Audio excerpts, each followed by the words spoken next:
Hi, welcome to my channel. So in this video, I will discuss with you about the generalized medical instrumentation system. The main objective of biomedical instrument system is for the measurement of the physiological parameters of a human body. So we all know that a measurement it essentially involves comparing an unknown value of any physical quantity and comparing it with a known value and to find the difference or deviation between these two values.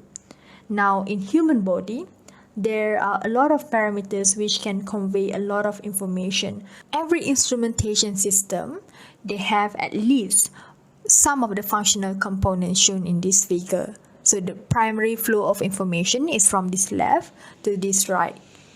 And the elements and relationship depicted by the dashed line, they are not essential.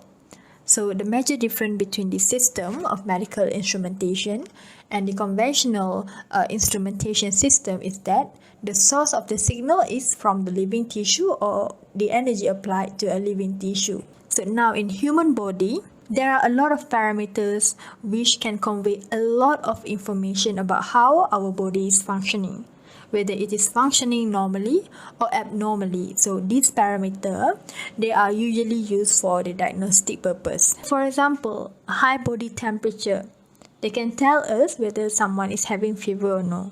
As I said earlier, there are various parameters associated with, for example, it can be temperature, it can be blood pressure, it can be a respiration rate, heart rate, pulse rate, and all of these are the physical quantities that constitute the measurement. And next we have sensor. Generally, the term transducer is defined as a device that converts one form of energy to another, and a sensor, it converts the physical measurement to electrical output. So the sensor should interface with the living system in a way that it minimizes the energy extracted while being minimally invasive. So many sensors have a primary sensing element such as diaphragm, which convert pressure to displacement, and a variable conversion element such as a strain gauge, they can convert displacement into electrical voltage. So sometimes the sensitivity of the sensor can be adjusted over a wide range by altering the primary sensing element. And there are many variable conversion elements that need external electrical power in order to obtain the sensor output. So for example, in order to measure body temperature, we can use a temperature detector such as thermistor and also thermocouple as a sensor. An example to measure blood pressure, we can use strain gauge or blood flow rate. We can use ultrasonic or laser Doppler meter. So the next block that we have is signal conditioning, and usually the sensor output can be directly coupled to the display device. And simple signal conditioners may only amplify and filter the signal or merely match the impedance of the sensor to display. Often, sensor output are converted to digital form and then processed by specialized digital circuit or microcomputer. For example, signal filtering may reduce undesirable sensor signal. It may also average repetitive signal to reduce noise, or it may convert information from the time domain to the frequency domain. And finally, we have the output display. For the output display, the result of the measurement process must be displayed in a form that the human operator, such as a doctor or engineer or maybe nurse, they can perceive this information.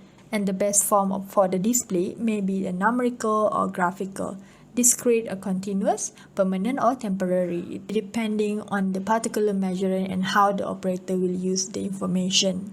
Although most of the display rely on our visual sense, there are also some information such as Doppler ultrasonic signal, for example. They are best perceived in other senses such as the auditory sense. So the user control and the output display, they should conform to the human factors, engineering guideline and preferred practice for the design of medical device, AAMI 1993. Next, other than this main element that we have discussed just now, there are also an auxiliary element outside from this area. So it is depicted with the dotted line because not all medical instruments they require or owns this element.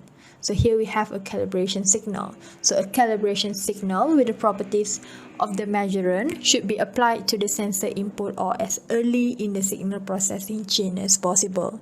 And many forms of control and feedback, they may be required to allocate the measurand, to adjust the sensor and signal conditioner, and to direct the flow of output for display, storage, and transmission.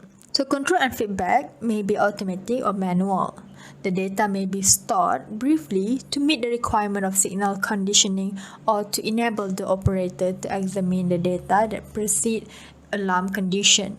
So alternatively, the data may be stored before signal conditioning so that different processing scheme can be utilized. Conventional principle of the communication can often be used to transmit data to remote displays at nurses station, medical center, or medical data processing facilities. So I think that's all for today's video. So in the next video, I will share with you the alternative operational mode in the medical instrumentation system. Thank you. Have a nice day.